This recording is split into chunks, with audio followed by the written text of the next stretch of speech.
Co-founded by Aprameya Radhakrishna and Mayank Bidavatka, Ku was a microblogging platform from India, created as a competitor to X, formerly Twitter.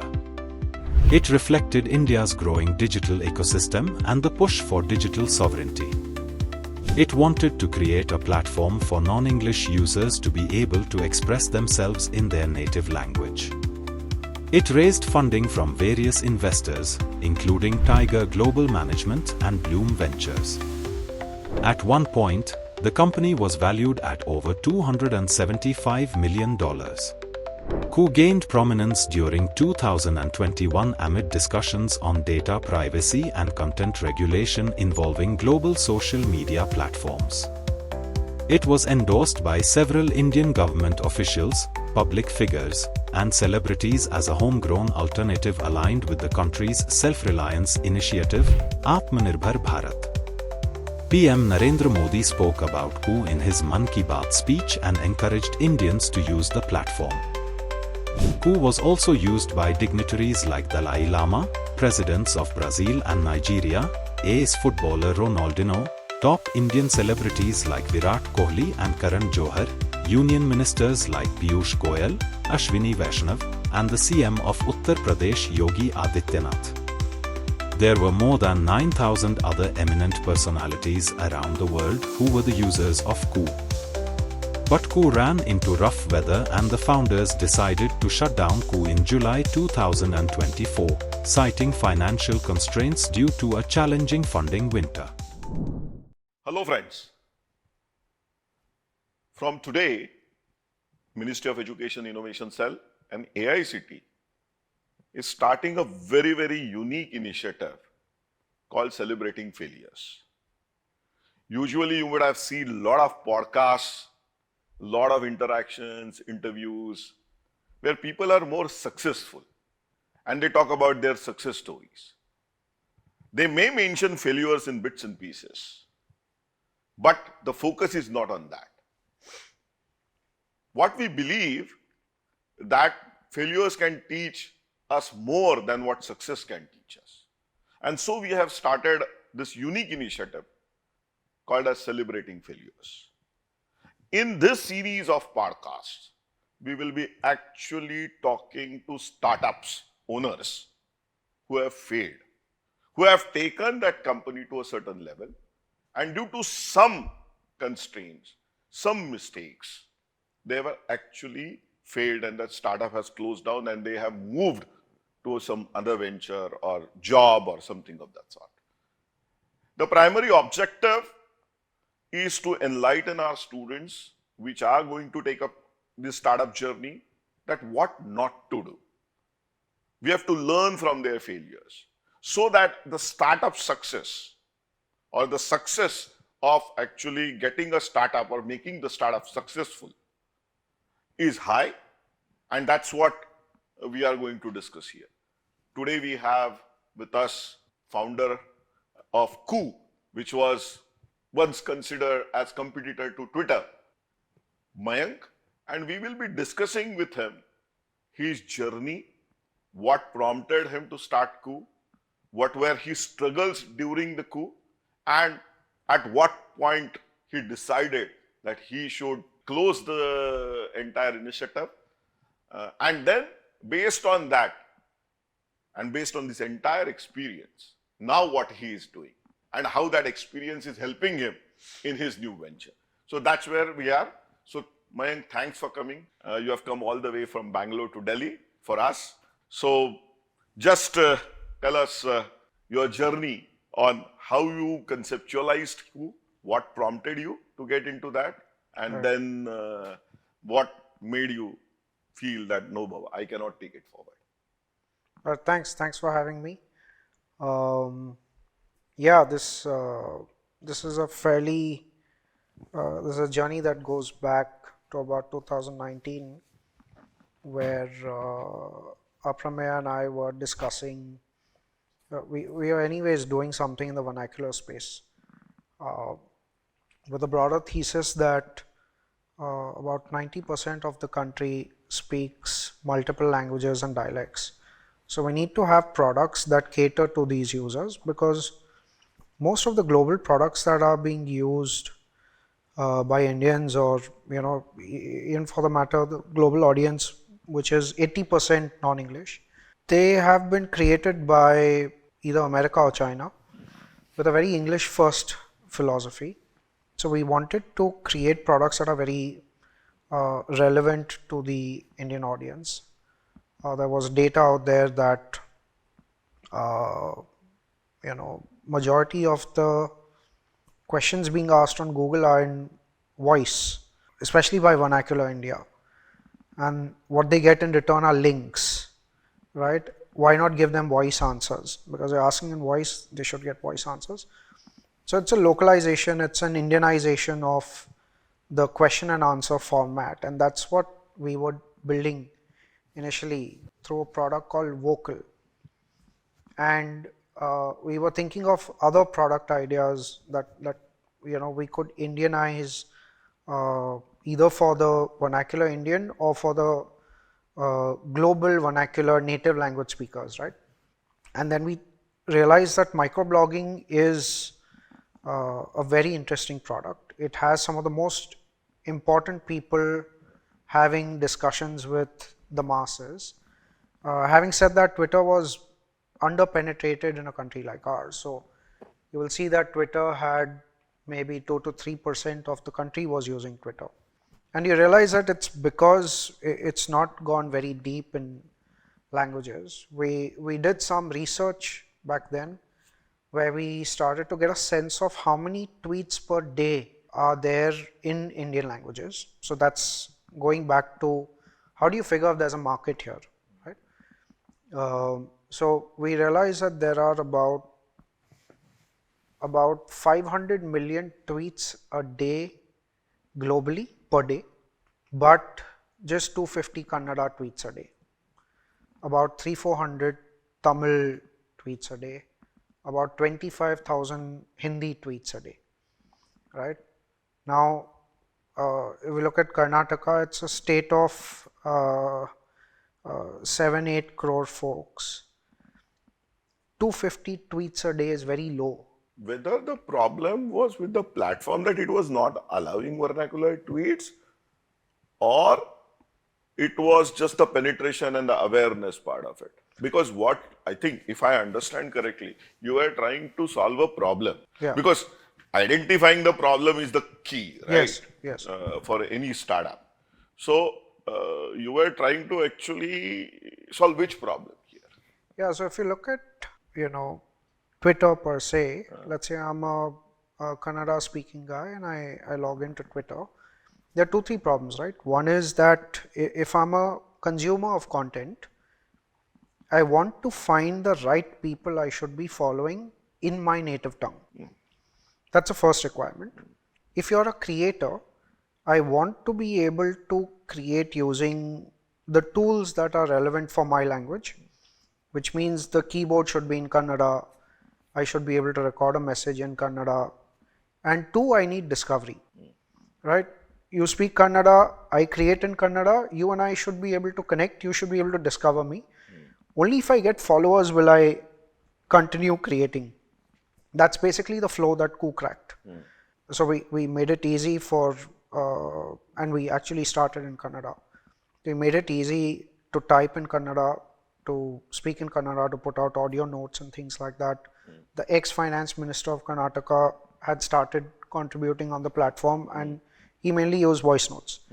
The other people who were contributing could type in English and it would transliterate into Kannada. So we took that flow and made it very easy for people to start creating in their native language. And we created something called the people feed, which means that everyone who was creating, we gave them very good discovery. So if you speak Punjabi, I will show you Punjabi creators. If you speak Kannada, I'll show you people who are creating in Kannada.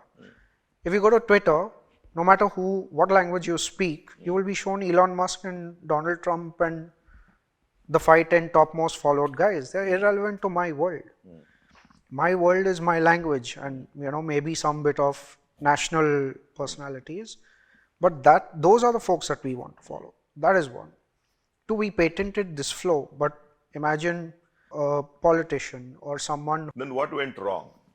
A simple answer to your question, what went wrong, is that 2022 around the world, growth funding had dried up. Yes.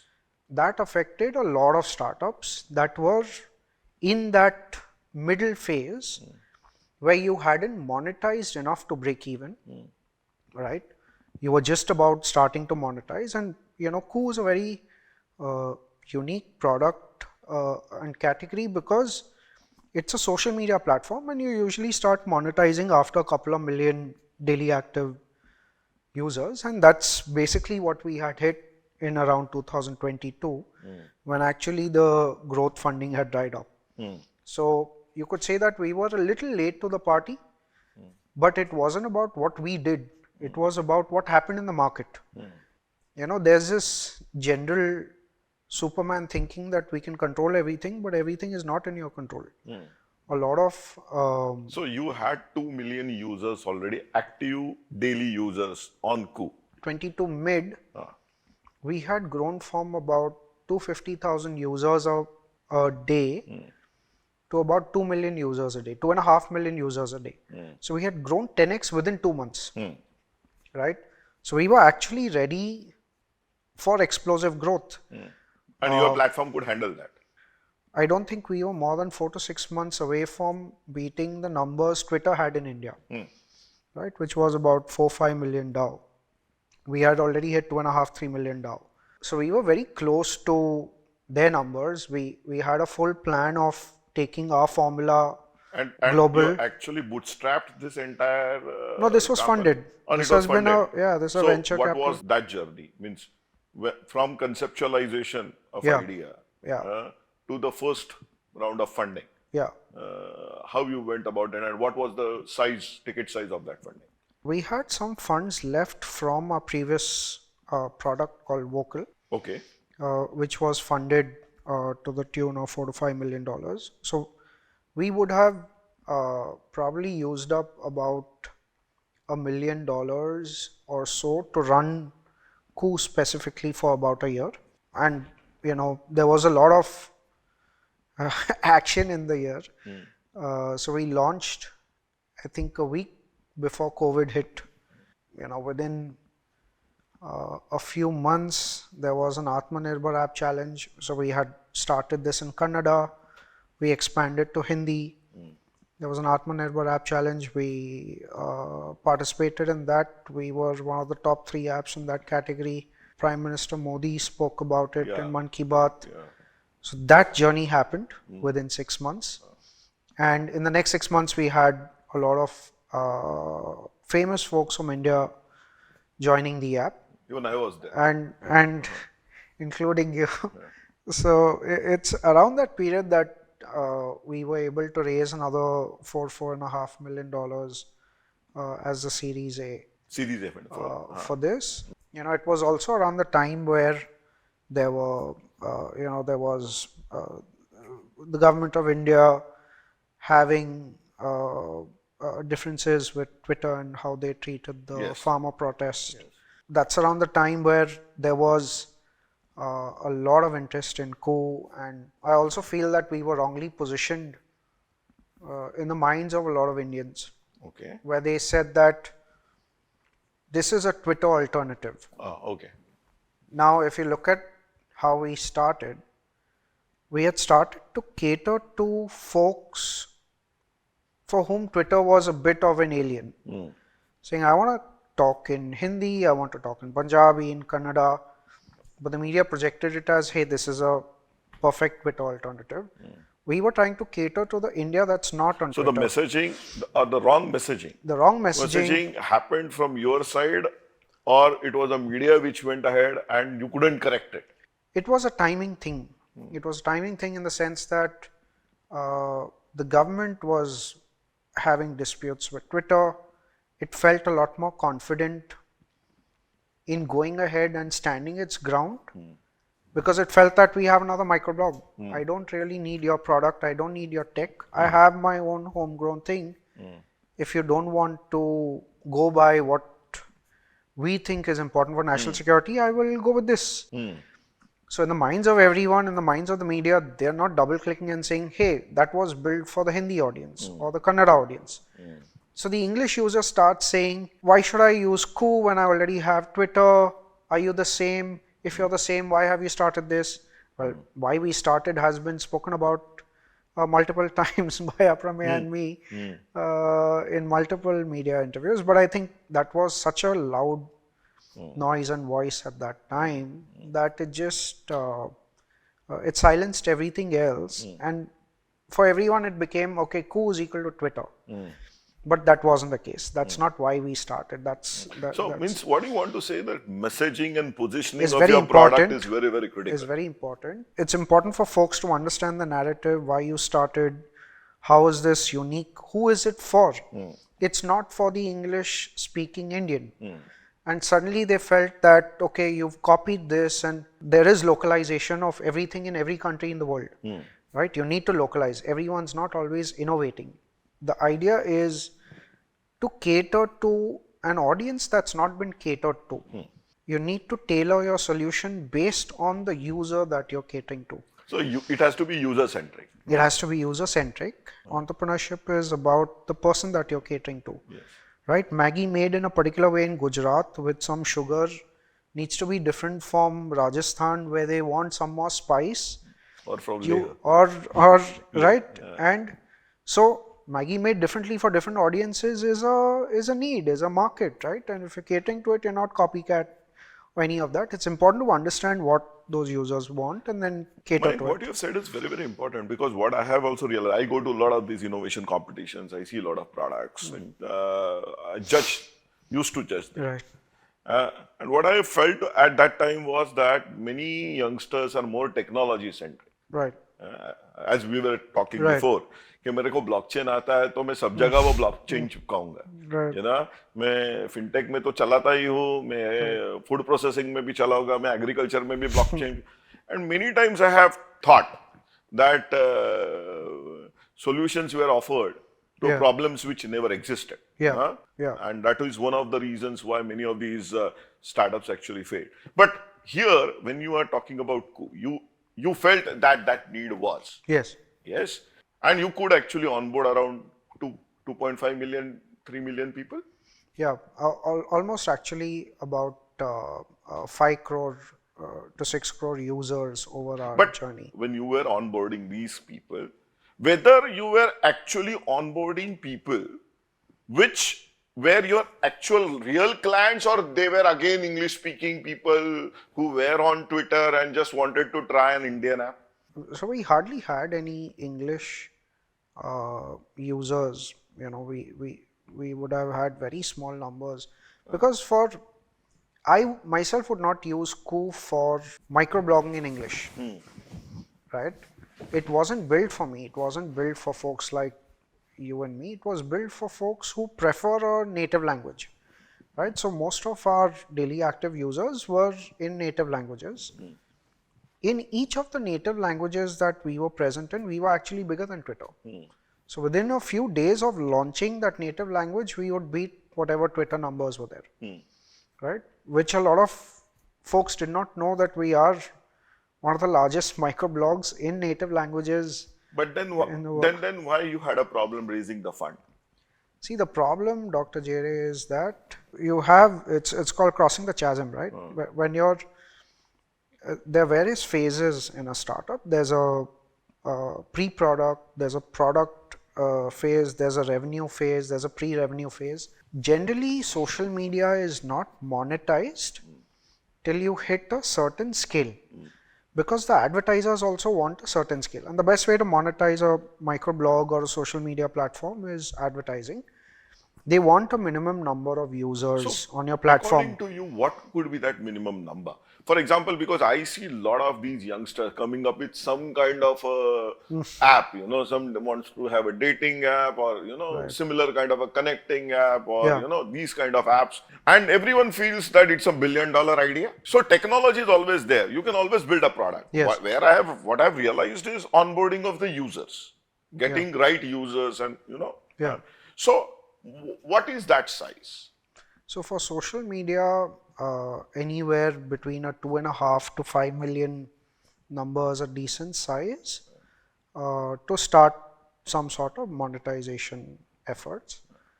As far as schools concerned, we had just about hit that number, and we started monetization experiments, and the market went really sour. And this is not just in India, but globally. Globally, yeah. Growth funds had dried up. So investors who were willing, and there are some lessons here. Investors who were willing to write a $50 to $100 million check to us a few months back, saying, just hit these numbers and we're happy to fund this initiative. Everyone turned back. Some of our largest investors, they were going through their own series of issues back in the US. There was a lot of inflation around the world, and that hurt startups very heavily at the growth stage, and could also be felt in early stage startups. So you'll see startup activity really took a big dip in the 2022 to 23 period, and that's pretty much the time when we were scaling, we were trying monetization experiments in a category where other players have made maybe 25 to 30 paise per daily active user from ads. We made 1 rupee. So we've demonstrated excellence in anything that we were doing in the company, but it's very difficult to fight a market mood. How big was your team? At peak, we were about 300 people at Co. Okay. Because we had multiple languages, we had a platform team, we had a fairly large tech team and things like that. And how much cash you were burning? 5 to 7 crore range. Monthly. So that is monthly, because there's a tech bill, there's a salary bill. Yeah. The good thing is that when you hit this 2.5 to 5 million DAO, when you're making 1 rupee per daily active user, that's a very healthy number. Right. That helps you break even very fast. We were on that journey, right? What we needed was one more round of funding. So I told you that there were certain learnings. Yes. I think one learning from this experience is that you never know what will happen in the next few months. You and I could not have predicted that there will be a Pahalgam attack and then India will attack Pakistan, and we thought that war might go on and it immediately stopped. So we don't know, we can't predict these externalities, but a lot of these, whether it's large regional externalities or large global externalities, they have an effect on us. They have an effect on you, from consumer behavior to consumer spending, to investor behavior, to investor investing. The big lesson is, if money is available and you have a plan for it, raise it. Okay. Don't wait for the Optimal. Don't wait for the optimal time, saying, when I hit 2.5 million DAO is when I will come and talk to you about XYZ. If it's available, take it. It might be a little dilutive to you as founders or other folks on the board, other folks on the cap table, but it de-risks you from any kind of externalities that can hit your startup later. There is a lot of fear many times that if you go a bit early or prematurely to an investor, then the investor might end up arm twisting you and maybe ask for more equity and so on and so on. So you went through that kind of problem, and how many conversations you had before actually it was a successful conversation when an investor said, okay, now I will write a check? And how many people said no to you? We had investors who had actually invested in Twitter. We had angel investors like Naval Ravikant. He's a very big name in Silicon Valley. Balaji, who used to be the CTO at Coinbase. We had folks like that who had invested in Twitter, and their belief was that the next version of microblogging for the world is native microblogging. So this is the right trend. What you guys are doing is correct. So we almost always had internal flow and interest for investing in our company. So even our Series B was, interest coming to us. It wasn't necessarily us going out to the investor community and saying, we're looking for these kind of funds. So even the $50 to $100 million checks was interest from the investor community saying we'd like to fund something like this, because whatever it is that you're doing, there's a very nice ripple effect. You're able to acquire users very fast. You found a nice formula for growth and monetization, and each of these feeding into each other. In general, to answer your question, it might take a lot of meetings. I think you have to go through the cycle of proving that there's a market, that there's a segment, they're willing to pay for what you've created, showing proof points and things like that. If you're not a serial entrepreneur, if you've not done this before, you need to prove that you're capable of putting together a team. You're capable of taking this idea, marketing it, convincing users, creating the tech for it. Design is very important, right? And if you're catering to an international audience, you have to understand that their context is to use very slick apps. So unlike maybe 15, 20 years back where you could put out something quick and dirty, you can't do that today. Because the user's expectations are, the baseline has changed. The baseline has gone to a higher level. So you need to be a little contemporary in your thinking and say, what does this person expect today? I need to create that. Your MVP is not the MVP according to you. The MVP needs to be an MVP according to the user who's going to use it. If he feels that this is not an MVP, you've embarrassed yourself, he might not come back, you might not get the proof points that you want and things like that. So I think, it has to be related to what the user expects and things like that. So in general, yes, Coup had a fairly good run as far as, inbound interest from investors was concerned. Raising funds is an exercise in de-risking. Yeah.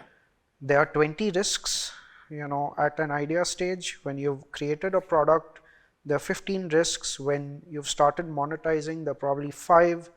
How do you keep de-risking yourselves? How do you provide proof points that, you're capable, the product is capable, you've built an organization, because that entire journey, right? That thought process is very important. Yeah, you'll see that the journey of entrepreneurship starts with an idea, then I'll build a feature, then I'll build the product, then I'll build a business, which is about revenue, and then I'm going to build an organization. So it is the journey from an idea, from feature to product to business to an organization. And you evolve as the CEO or the founder of that company, because when you have an idea, it's 3 friends sitting in a room saying, okay, how about this, right? Let's go talk to 5 people. Oh, they all like the idea. Okay, how about we start coding into it? Then you make a product, then you figure out how do you make money out of it, and then you make a business out of it, and then you're talking about expanding yourself, making it an organization and things like that. So there's a lot of changes that the entrepreneur goes through in such a stage, and across these stages. So it's also about evolving yourself to make sense of all the changes that are happening. Entrepreneurship is actually a very selfish journey. Okay, you're doing something because you want to do it. And we'll morph this discussion into social pressures. But if you think about your parents, they don't want you to do it. They want you to go work in the government, take up a private job. There's a stable salary. ये नहीं किया तो शादी नहीं होगी. All those kinds of things. So they are the first guys who talk you out of entrepreneurship, saying, please don't do this. it's Only unsafe. parents nahi, even boyfriend, girlfriends. Everyone, Bhi hai. yes. Yeah. Yes, your partners might be a Yeah. part of that gang which says, your closest friends will be a part of the gang saying, are you sure you want to do this? It's such a stupid idea. And, I always had 20 guys in that gang saying, are you sure you want to do this? But then how you handle that? You just have to ignore all of that. I think a lot of it will come from your own conviction in the idea. It's your personality saying, I don't care, this is what I want to do. For me personally, I always looked at education as my insurance. If I'm educated, I'm insured. And I know that I can always fall back on something and, go back to stable living and things like that. As a personality or as a kid, I always hated regret. And I did not want to regret losing out on the internet era around which where we were a bunch of young guys trying to create a startup like Redbus or the second startup that I did called the Media Ant, which is a bootstrap. I was actually going to come to that question. You had a very successful startup, Redbus. Then you had another startup also. And then you actually jumped onto Coup. Huh? Yeah. So during this entire journey, when an idea came to you, because this is many times youngsters actually jump, Right. कि बाबा मेरे पास आज idea आ गया, अभी कल से तो मैं चालू. बिलियनर बन गया, अभी कोई टेंशन नहीं है अभी. So what was your thought process? What was your journey in ensuring that the idea is valid, the idea is sustainable, the idea is monetizable? So what you did for that? You just have to get into the habit of thinking of ideas, right? And you think of ideas when you start spotting problems, right? I can spot a couple of problems in the studio and I will think of the idea and then I'll say, okay, how big is this market size? Are there other people in it? So you have to start doing that mental exercise. You need to give it some time to let it brew in your head, right? You need to be patient with it. There's a difference between crush and love, right? You need to let that transformation happen. You got an idea at 4 p.m., 7 p.m., you've started looking for a co-founder saying, boss, yahi idea hai, hum sab karodpati. Avoid the crush behavior and, let's move into, this is my final love. Don't do that. You need to get into okay, let me evaluate this idea. Let me think about it. Let me tell 5 guys. Let 3 of them say this is good. 2 of them will say this is bad. See if you can debate it out. Talk to users. Nothing beats talking to final users. Sleep over the idea. See if it's still exciting to you. When you sleep over it and let the thought brew is when you realize saying, yeah, I was excited about it 2 days back, but I think maza nahi aayega ye karne mein or whatever, right? Firstly, keep looking for problem statements. Every time you get a problem statement, please make a note of it because you'll forget about it. So if you have a list of 10 ideas and you're warm about 3 or 4, let them brew in the head and see if you can come out with one of these that might be a commercially viable startup. If you look at the journey of Coup, you went up to a valuation of about 275 million or so. Okay, it's a fairly good valuation. Okay, and then one day you announce that you're now going to shut down. Right. Okay, so before actually taking that decision, how many months or a year you were mulling on that decision, and whether you were in dual minds ke baab main ye barabar decision le raha hu or I should wait for some time? Because what I have seen that large number of students, youngsters, because they won some innovation competition, or because there are just zillions of innovation competitions happening around nowadays. I feel actually they are doing big, huge disservice many times now. Because the youngster who has won that competition, he thinks now, again, as I said, he has $1 billion idea. And he actually wastes a lot of his time in pursuing that idea. And nobody is trying to tell him that, boss, it's not going to succeed, because nobody wants to be that bad guy. So, and they continue to be associated, get emotionally entrenched into it. But when it comes to Q, you had actually seen some success. You had that valuation. So that emotional connect will be much more higher. Right. So when you started taking the decision, or when you started thinking about, no, I will shut down, Yeah. how emotionally challenging it was, and how you dissociated, you means how you could separate that. Yeah. This is actually a very difficult question for a lot of people to understand, and even for us who've run not just startups, but these are brands. Yes. And the difference between a startup and a brand is startup could be an idea, but a brand becomes a living thing in the hearts of users.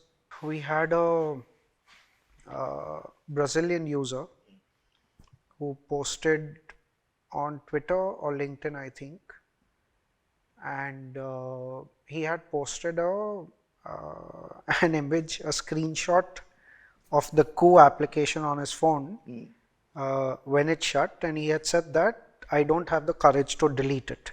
Now, that is not a rational thought.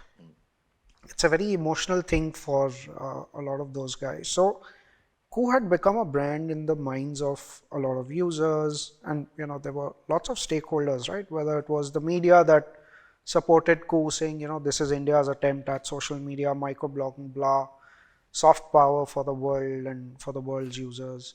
Like we had users like the Brazilian president to the Nigerian president to Dalai Lama to Virat Kohli to you name the people, right? We had 9 to 10,000 top personalities in India and around the world that were actually using the product.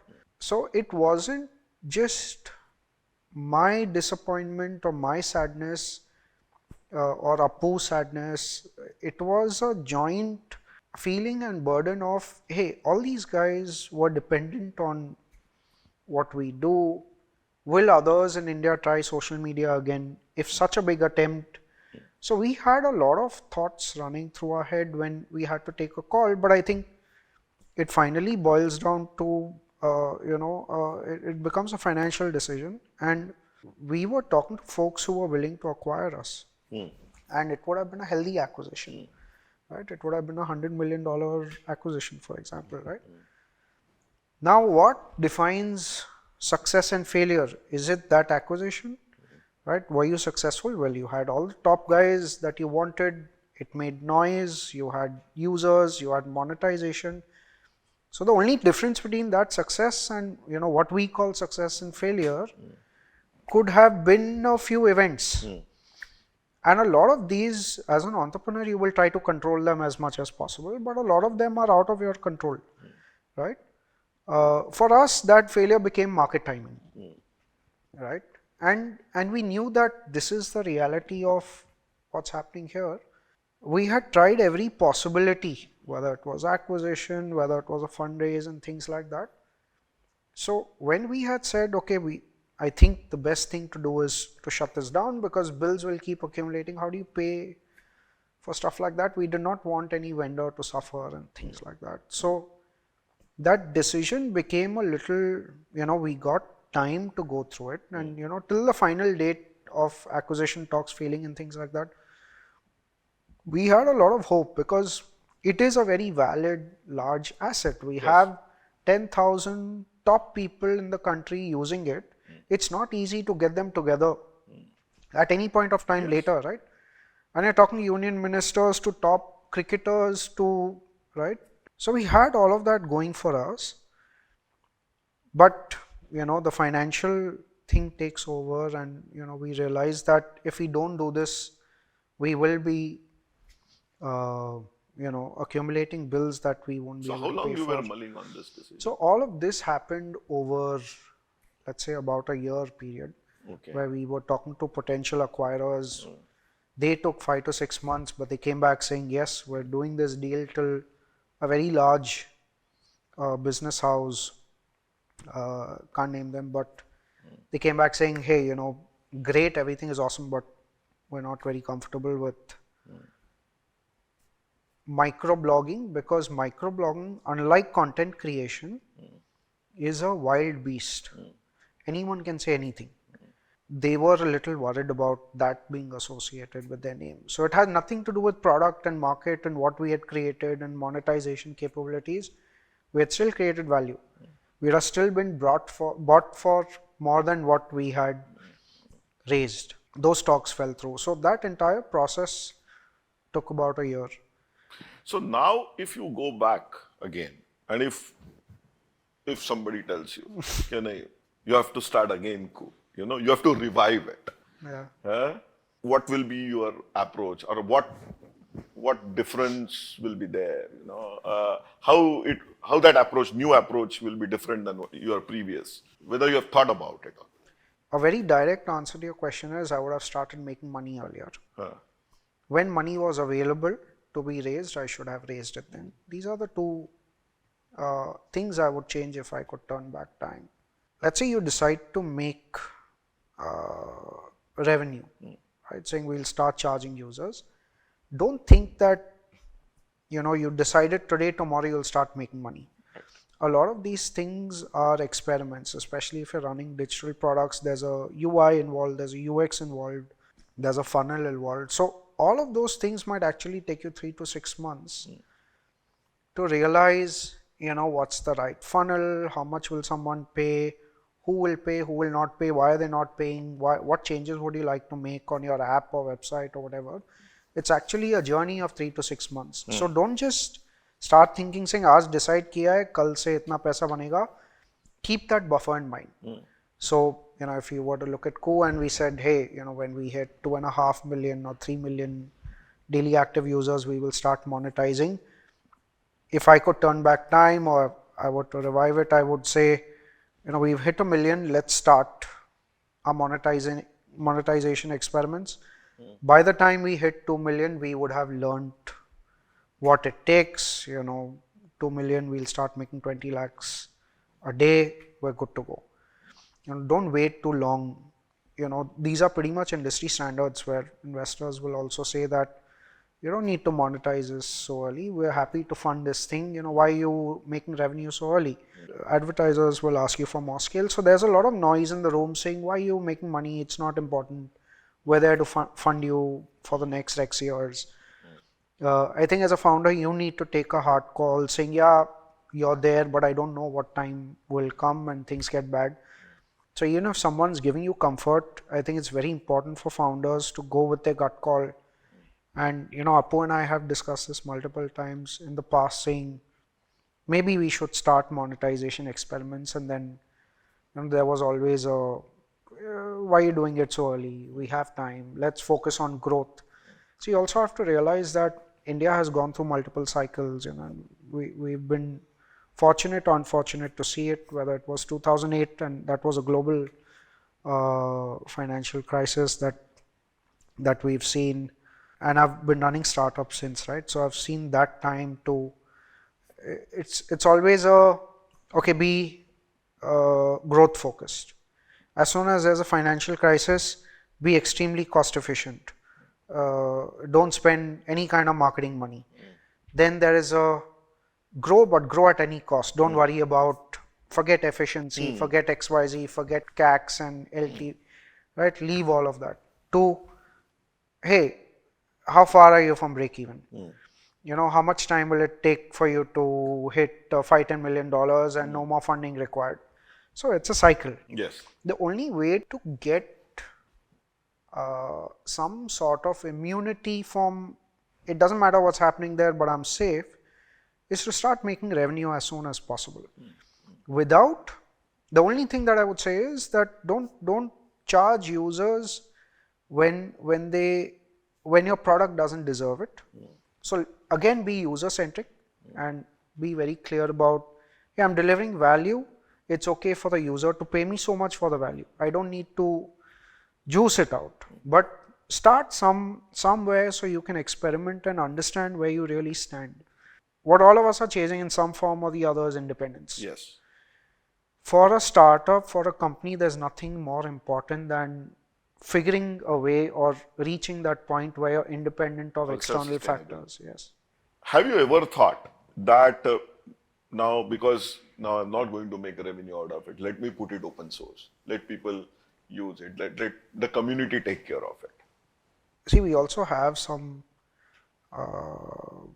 responsibility is with the investors and things like that. Right. So you have to keep a lot of those things in mind before you do things like that. So you have to try everything possible, and making it open source was an option, but we were also very Maybe because Cook community would have taken care of it because you had such no, a big there's community. there's a very big bill that is associated with running microblogs.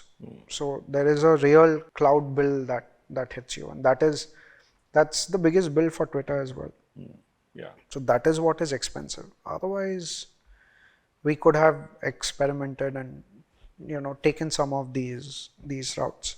When you actually decided to shut down Cook, yeah, the tag of failure is always Right. there.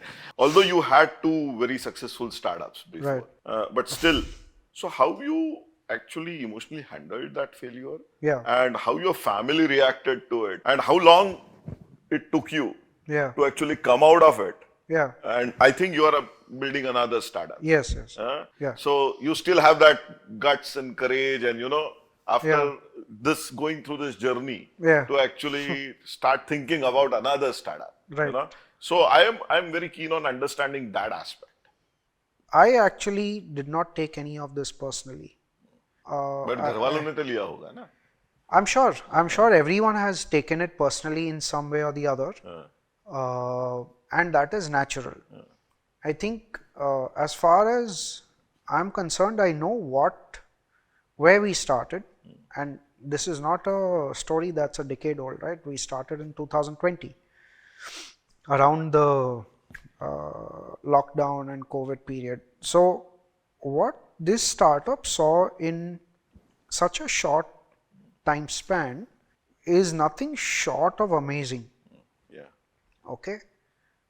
If you zoom out and look at Koo is an example of what we're discussing, and it could be applicable to so many other things, right? Just the general framework, saying Twitter was built over, from 2006, so about 15-20 years. We've tried to build something like that for native language speakers, which is actually a 5x larger market than Twitter itself. And we're creating a framework and a product for that audience. And we've done that in less than 2 years. We figured how to make more money than Twitter makes in India on a daily active user basis. We figured that out. We figured how to get even Twitter was top folks not making a lot of money. That's the reason Elon Musk actually slashed it by 80% or so, and then started charging also heavily.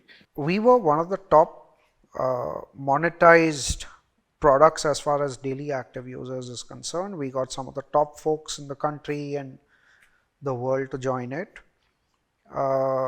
It was actually a very challenging product. Microblogging is one of the most difficult businesses you can do, because unlike an Uber or an Airbnb where there's a buyer and there's a seller and there's a demand side and supply side, this has 5-6 sides to it, whether it's the media, the government, the user, the creator, and things like that. So it's a very challenging category. So in my head, I knew that what we have achieved is made India believe that we're capable of building world-class products. We're capable of catering to markets outside of India. Like Brazil, we got 3 million users in 2 days. That's not a trivial number, right? So we've seen a lot of highs and lows while running this thing. And I knew what we achieved is outstanding. The reason why we had to shut was because of myopia or really bad market timing, which had no reflection on what we did ourselves, right? So I did not have the thought process of, hey, I'm beaten down. I did not go into a victim mode. Also, I generally don't care about what the other person thinks about me. So I do whatever I feel is right, and it's important. If you're an entrepreneur, it's very important to have that. Even a figure like Mahatma Gandhi got shot down. One of the most famous guys in India, one of the most famous personalities, had someone who hated him. You'll always have someone who dislikes you and hates you, and they'll have things to say about you. If you start letting their narratives and thought processes weigh heavy on your head, it will weigh heavy on your head. We got emotionally a lot more mature while running coup because we had so many people supporting us. We had an equal number of people who never understood us and would pull us down, saying, hey, you just copied Twitter. Now, the guy who's supporting us is saying he's not built Twitter, he's built it for guys like us. I use it in Hindi. I never had a place on Twitter. Nobody found my poetry on Twitter. I love Coup. There you have an English Indian speaker saying, I don't like Coup because you've copied Twitter.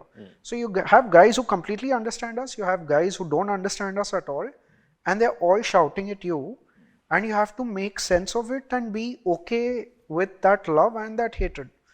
So I think we got a lot more mature as entrepreneurs, saying it's a part of life. Obviously, you're asking about my family. Of course, they must have felt bad, but they also feed off my energy. Like my wife will feed off my energy, my mother will feed off my energy, saying, hey, he seems to be fine. He's not crying or sitting on the sofa or locking himself in a room. He's not going through depression. He seems to be fine. And if you talk to him, he says, yeah, I'm very proud of what we built. I'm proud of the fact that India actually has a shot at building social media and, millions of students believing, saying, yeah, we're capable of doing it. The guy who plays in Olympics and came third or came fourth, should he give up? He shouldn't. There's a journey to come to the first position and you'll be there. If we start giving up, we won't have guys who came fourth and then, attempted to come number one. So that's basically what this journey is. You can't take it personally. Some things you should take personally. Some things which are related to a society's definition of, hey, this is society's definition of success. You're not driving a Mercedes, you're driving a Maruti. And those are things that you need to fight in your head and say, that's not my definition of success. And as you get older in this journey, I have seen how we have changed, how our thought processes have changed.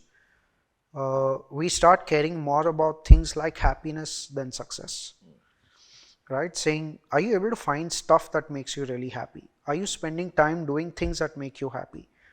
Because if you realize, a lot of people become experts or great when they focus on things that make them really happy. We're living in times where it's possible for you to make a career out of anything that you decide to. If we look at it 25, 30 years back, if I decided to be a DJ, there was no career. If I decided to pursue gaming, there was no career. Today, games are creating multi-billion-dollar organizations. Now you are working on a new startup. So what was the gap? How long you thought that what happened with Coup should not get repeated now with the new startup? With every startup, you'll have some sort of learnings and you incorporate them, whether subconsciously, consciously. Here I incorporated a few of these consciously. I had a thought which was brewing in my head since almost 10 years, but the tech wasn't available, the timing wasn't right, I was always busy doing something else. So it's something that I'm very excited about. It'll launch in a couple of weeks. So thanks, Mayank. It was really interesting talking to you. Yeah. I really wish you great for your next startup, which is Billion Hearts. Maybe next time when you are here, we will talk about it and how you have actually implemented the learnings from Coup in Billion Hearts. So wish you all the best for your next venture. And thanks for coming all the way to Delhi. And I hope that this discussion, where we are actually talking about failures at in depth, will help our students, will help our viewers, and they will take something meaningful out of it. Right. And actually will implement while they are doing their startup or getting into this journey. So thank you very much. Really appreciate it. Thank you, sir. Even as we speak, Mayank has already moved on to his new venture. We spoke about how do you move on from challenges. After we decided to shut Coup, in a few months I had incorporated a company called Billion Hearts Software Technologies, and we've just launched the first product from Billion Hearts. It's a product called Pixie, spelled as P-I-C-S-E-E. Pixie is the world's first personal photo finder. It helps you find thousands of your unseen photos from the phones of your friends. we've created a patent pending flow that enables you and your friend to do a photo barter of sorts, which means that if they want their photos from you, they need to give you yours. This is what ensures that both the parties benefit with this exchange. This is the first product of its kind, which moves away from the generic behavior of manual photo sharing that we all depend on. And helping the new age entrepreneurs is always on his mind. I have a lot of students that reach out to me over LinkedIn, on email, and that sort of inspired me to write a book on startups. I wrote something very recently that got published. It's available on Amazon. It's called 500 Tips for Startup Folks. It's a book that covers about 100 topics related to startups, right from thinking of ideas to creating a product to finding funding to growing your startup, organizational challenges and issues and ways in which you can tackle these. All the best to all of you.